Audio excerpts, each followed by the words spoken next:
അപ്പോൾ എല്ലാവർക്കും നമസ്കാരം ഉണ്ട് കേട്ടോ. അപ്പോൾ പോവല്ലേ നമുക്ക് പുതിയ വീഡിയോയ്ക്ക്. അപ്പോൾ ഇന്നത്തെ സ്പെഷ്യൽ വീഡിയോ ഒന്ന് കണ്ടു നോക്കാം. ബാ പോവാം നമുക്ക്.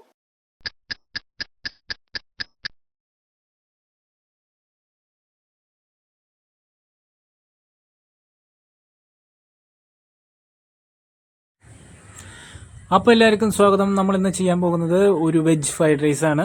ആ ഫ്രൈഡ് റൈസിന് വേണ്ട വെജിറ്റബിൾസ് ആണ് നമ്മളിവിടെ വെച്ചിരിക്കുന്നത്. സ്പ്രിംഗ് ഓണിയൻ, സവാള, ക്യാപ്സിക്കം, ബീൻസ് എന്നിവയൊക്കെയാണ്. പിന്നെ വേണ്ടത് നമുക്ക് ബസുമതി റൈസാണ്. ബസുമതി റൈസ് നമ്മൾ ബോയിൽ ചെയ്തിട്ട് ഒരു 3/4 വേവിൽ നമ്മളെടുത്ത് മാറ്റി വയ്ക്കണം. നന്നായി റൈസ് നന്നായി തണുക്കണം. നമ്മുടെ കയ്യിൽ റൈസ് ഒട്ടാൻ പാടില്ല. അപ്പോൾ ആ ലെവലിലേക്ക് നമ്മൾ തണുത്ത് മാറ്റിയതിന് ശേഷം നമ്മൾ സ്പ്രിംഗ് ഓണിയൻ എടുത്ത് നമുക്ക് ചെറുതായി കുനുകുന എന്ന് കട്ട് ചെയ്യാം. അതിനുശേഷം നമുക്ക് അടുത്തതായിട്ട് നമുക്ക് സെല്ലറി, എല്ലാ മാർക്കറ്റിൽ പോയാൽ നമുക്ക് വാങ്ങിക്കാൻ കിട്ടുന്ന സാധനങ്ങളാണ്. സെല്ലറി നമുക്ക് എടുത്ത് നന്നായി കഴുകി വൃത്തിയാക്കിയതിന് ശേഷം അത് നമ്മൾ കുനുകുന അതും നമ്മൾ കുനുകുന അരിയും. അതിനുശേഷം നമുക്ക് അടുത്തതായിട്ട് നമുക്ക് എന്താ വേണ്ടതെന്ന് വെച്ചാൽ അടുത്തതായി നമ്മൾ ബീൻസ് എടുക്കുന്നു. ബീൻസ് എടുത്ത് നമ്മൾ അത് ചെരിച്ച് ബീൻസ് കട്ട് ചെയ്യണം. അത് സ്ട്രൈറ്റ് കട്ട് ചെയ്യാണ്ട് ബീൻസ് ചെരിച്ച് കട്ട് ചെയ്യുക. അപ്പം നമുക്ക് ഫ്രൈഡ് റൈസ് കുറച്ചും കൂടി ഭംഗിയായിരിക്കും. അതിനുശേഷം നമ്മൾ 2 സവാള എടുക്കുന്നു. 2 സവാള എടുത്ത് നമ്മൾ സവാള ഗിരിഗിരി എന്ന മട്ടിൽ നമ്മൾ കട്ട് ചെയ്യുന്നു. അത് ഏകദേശം നമ്മൾ കട്ട് ചെയ്ത് കഴിഞ്ഞതിന് ശേഷം അടുത്തതായി നമ്മൾ ക്യാബേജ് എടുക്കുന്നു. ഒരു ചെറിയ കഷ്ണം ക്യാബേജ് എടുത്ത് നമ്മൾ അതേമാതിരി നീളത്തിൽ തന്നെ നമ്മൾ ക്യാബേജ് ചെറുതാക്കാണ്ട് അല്പം നീളത്തിൽ നമ്മൾ ക്യാബേജ് നമ്മളിങ്ങനെ അരിഞ്ഞ് മാറ്റി വയ്ക്കുന്നു.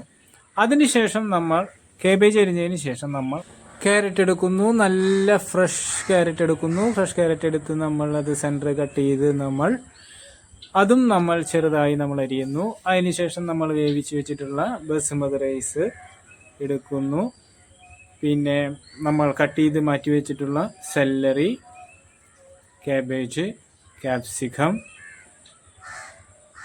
സ്പ്രിംഗ് ഓണിയൻ എല്ലാം, പിന്നെ ഒരു കുറച്ച് സൺഫ്ലവർ ഓയിലും, അത്രയാണ് നമുക്ക് ഇതിന് ആവശ്യമായിട്ട് ഉള്ളത്. അടുത്തായി നമുക്ക് ഒരു ലൈറ്റർ എടുത്ത് നമുക്ക് അടുപ്പ് പതുക്കെ കത്തിക്കാം.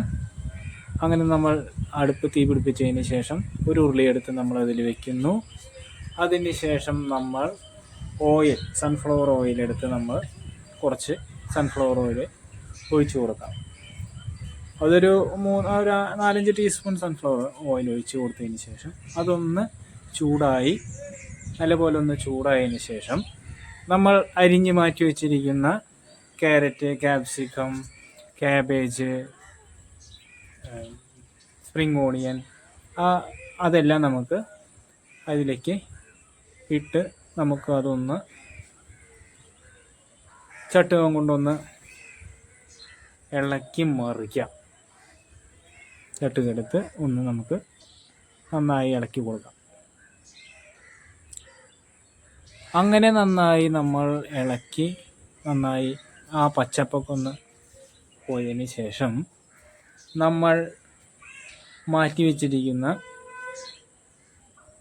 നമ്മുടെ ബസുമതി റൈസ് നമുക്കതിലേക്ക് ഇട്ട് നമുക്ക് നന്നായി ഒന്നുകൂടി മിക്സ് ചെയ്യാം. നല്ലപോലെ മിക്സ് ചെയ്യാം.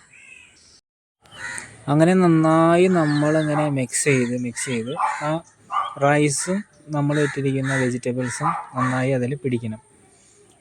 അങ്ങനെ നമ്മുടെ ഫ്രൈഡ് റൈസ് റെഡി ആയി കഴിഞ്ഞു.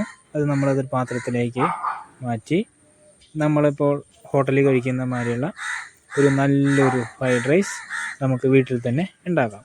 ഈ ചാനൽ ഇഷ്ടമായാൽ നിങ്ങൾ സബ്സ്ക്രൈബ് ചെയ്യുക, ബെൽ ബട്ടൺ അമർത്തുക, ലൈക്ക് ചെയ്യുക. Thank you.